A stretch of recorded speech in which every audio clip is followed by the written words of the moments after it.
श्री गणेशाय नमः. अवधूत चिंतन. श्री गुरुदेव दत्त. श्री स्वामी समर्थ. जय जय स्वामी समर्थ.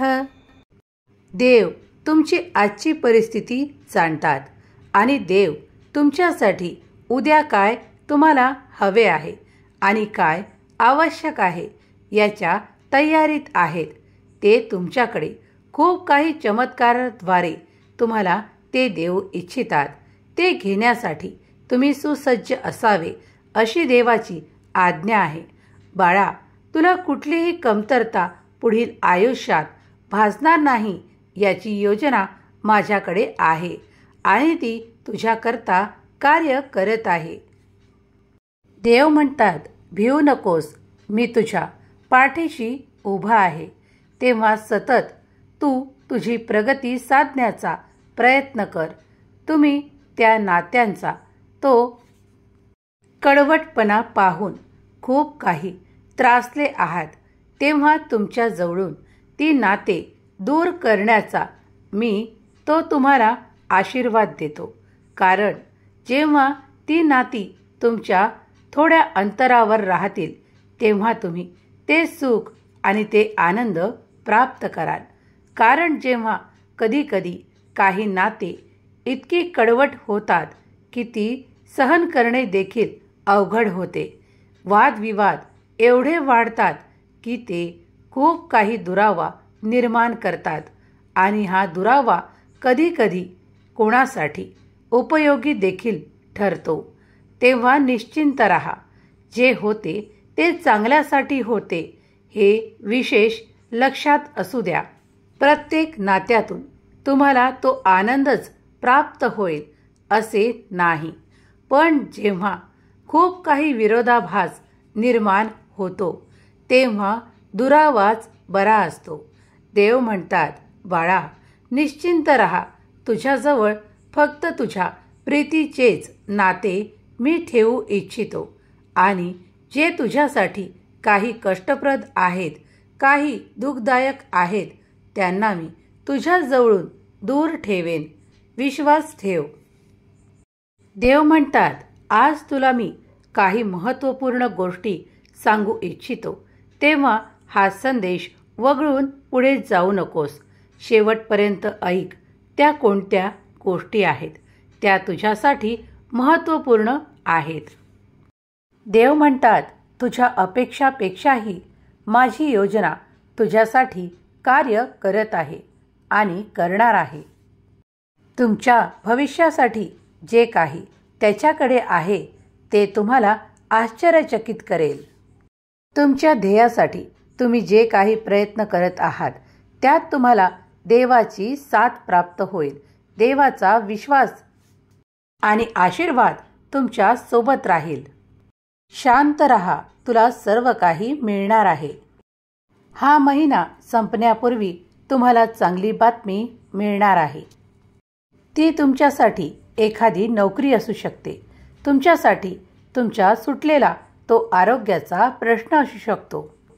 तुमच्या आयुष्यात कोणीतरी महत्त्वाचं येणं असू शकतं किंवा तुमची सर्वात मोठी इच्छा असू शकते. देव म्हणतात, संयम ठेव, विश्वास ठेव. श्रद्धेने तू माझ्यापर्यंत आला आहेस तेव्हा ऐक. तुला या महिन्याच्या अखेरीस खूप मोठा आर्थिक चमत्कार प्राप्त होईल कारण तू त्यासाठी प्रयत्न करत आहेस. जेव्हा तुम्ही प्रयत्न करता आणि माझ्याकडे आशा करता तेव्हा तुमची आशा पूर्ण करण्यासाठी मी तत्परतेने तुमच्याकडे येतो आणि तुम्हाला ते आशीर्वाद देत असतो. तुम्हाला तुमच्या जीवनात ती अमर्याद संपत्ती, ते आनंद, ते ऐश्वर्य भोगायचे आहे. तेव्हा तुम्ही ते प्राप्त करण्याच्या तयारीत राहा. कारण माझा दैवी चमत्कार तुमच्यासाठी घडणार आहे. त्यात तुम्ही मागितलेले ते सर्व काही तुम्हाला प्राप्त होईल. जर तुमचा विश्वास असेल तर नक्कीच ते लवकर तुम्हाला प्राप्त होईल. कारण विश्वासाशिवाय काहीही घडत नाही. आमचा चमत्कार तेच प्राप्त करू शकतात ज्यांचा आमच्यावर संपूर्णपणे विश्वास आहे. देव म्हणतात, जर तुझा विश्वासच नसेल तर ते तुला प्राप्त होण्यापासून तू वंचित राहशील. म्हणूनच सांगू इच्छितो, श्रद्धेने भक्तीने देवाचे नामस्मरण करा. देवाच्या मर्जीत राहा, देवाच्या आज्ञेत राहा. देव तुमचे कल्याणच करणार आहेत. देवांजवळ तुमच्यासाठी देण्यासाठी खूप काही अद्भुत चमत्कार आहेत. तुमच्या विचारांच्या पलीकडे देवांकडे तुम्हाला देण्यासाठी ती समृद्धी आहे. ते आनंदाचे क्षण आहेत. तुम्ही फक्त देवाकडे प्रार्थना करा आणि ते प्राप्त करा.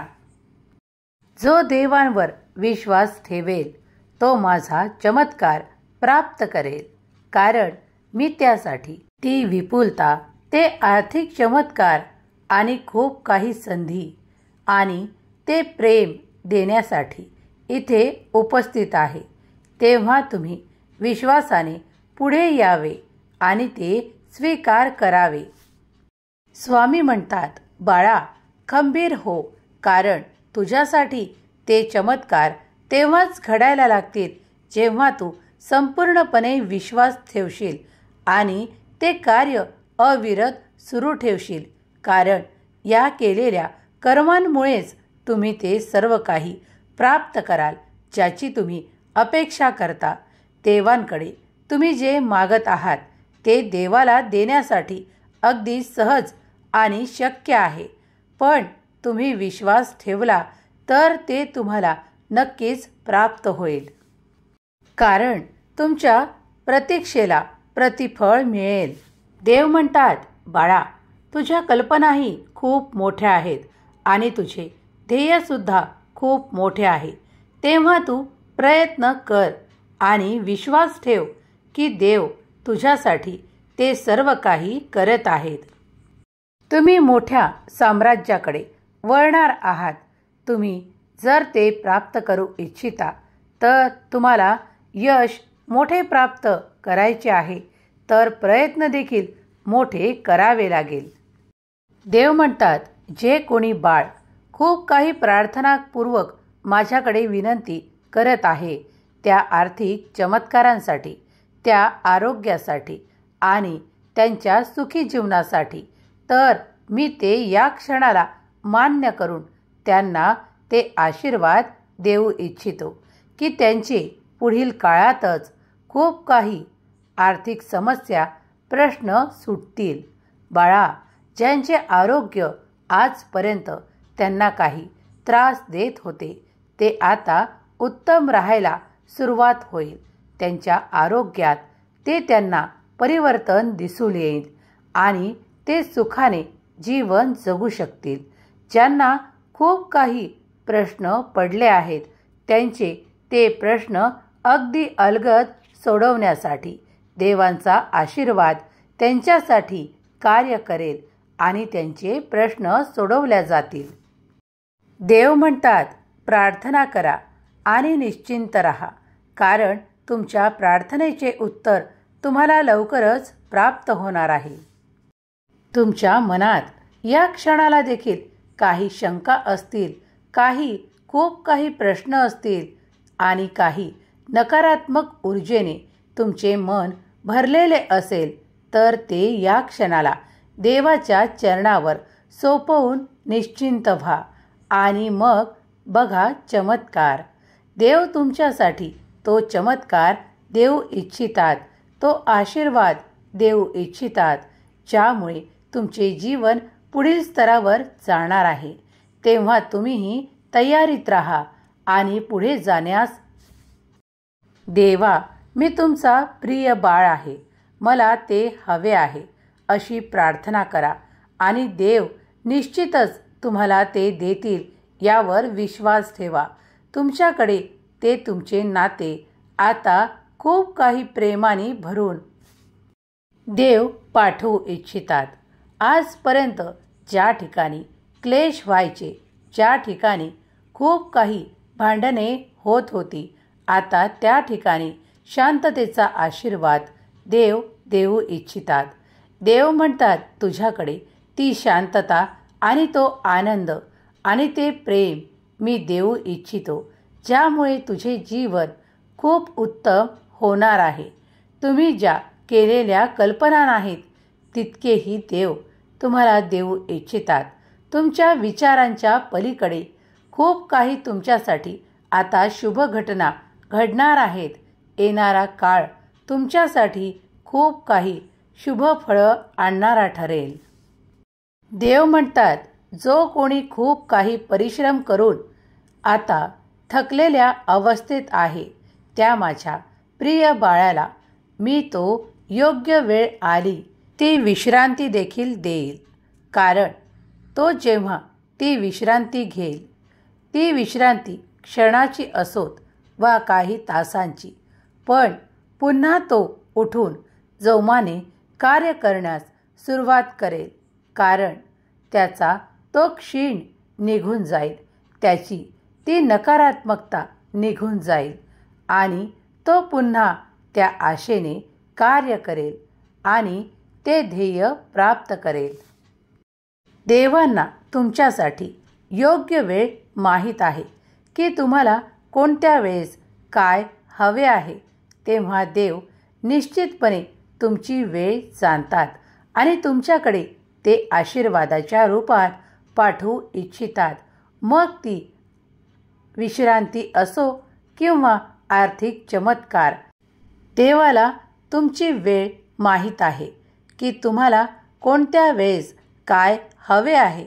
हे निश्चित देव करून तुमच्याकडे त्या चमत्काराच्या रूपात देत असतात.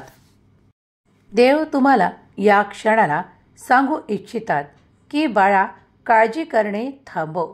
तू जर आर्थिक प्रश्नांसाठी, त्या उत्पन्नासाठी वाढवण्यासाठी जे काही प्रयत्न करत आहेस, ते मी यशाकडे वळवत आहे. तुला या दिवसापासून, या क्षणापासून तुझ्या त्या खूप काही कार्यात यश प्राप्त होणार आहे. तुझे ते आर्थिक प्रश्न सुटणार आहे.